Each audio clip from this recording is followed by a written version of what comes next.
ராமராமா, சனிக்கிழமை 2ஆம் தேதி மே மாதம், பராபவ வருஷம் சித்திர மாதம் 19ஆம் தேதி, பிரதம திதி, விஷாகா நட்சத்திரம், வியதீபாத யோக, பாலவகரணம். ராகு காலம் கார்த்தால 9 மணியிலிருந்து 10:30 மணி வரை, யமகண்டம் மத்தியானம் 1:30 மணியிலிருந்து 3 மணி வரை. தர்மசாஸ்திரம் என்பது ஒரு குறிப்பிட்ட சமூகத்திற்கானதா அல்லது அனைவரும் அதை பின்பற்றலாமா? ஒரு ஸ்லோகம் உண்டு. ஆஹார நித்ரா பய மைதுனஞ்ச சாமானியமேதத் பசுபர் நராணாம் தர்மோஹி ஏகா அதிகா அப்படின்னு சொல்றது.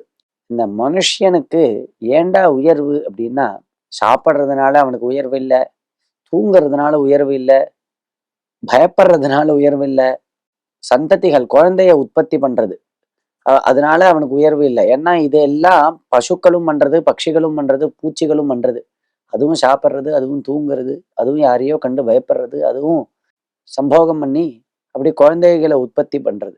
இதெல்லாம் சமானமா இருக்கு. பின்ன எதனால இவனுக்கு விசேஷம் அப்படின்னா, தர்மம் அப்படின்னு ஒண்ணு இவனுக்கு இருக்கு அப்படின்னு. இவனாலதான் தர்மாச்சரணம் பண்ண முடியும், புண்ணிய காரியங்களை பண்ண முடியும். தர்மம் அப்படிங்கிறது, தர்மமும் அதர்மமும் மனுஷ்ய சாமானியம். அவன் மனிதனாக பிறப்பெடுத்துட்டான் அப்படின்னாலே அவனுக்கு தர்மம் உண்டு, அதர்மம் அப்படின்னு உண்டு. இப்ப டூஸ் அண்ட் டோன்ட்ஸ் அப்படிங்கிறது மனுஷ்ய வர்க்கம் முழுவதும் உண்டு. அவன் பாரதத்துல பிறக்கட்டும், இல்லை எந்த தேசத்துல வேணா பிறக்கட்டும், எந்த வர்ணத்துல வேணா அவன் பிறக்கட்டும், அவனுக்கு தர்மாதர்மங்கள் உண்டு. இதைதான் பண்ணணும், இதைதான் பண்ணக்கூடாது, இதை பண்ணினா புண்ணியம், இதை பண்ணினா பாப்பம் அப்படிங்கிறது. அது புருஷாலா இருக்கட்டும், பொம்மநாட்டிகளா இருக்கட்டும், யாரா வேணா இருக்கட்டும், எல்லாருக்கும் உண்டு.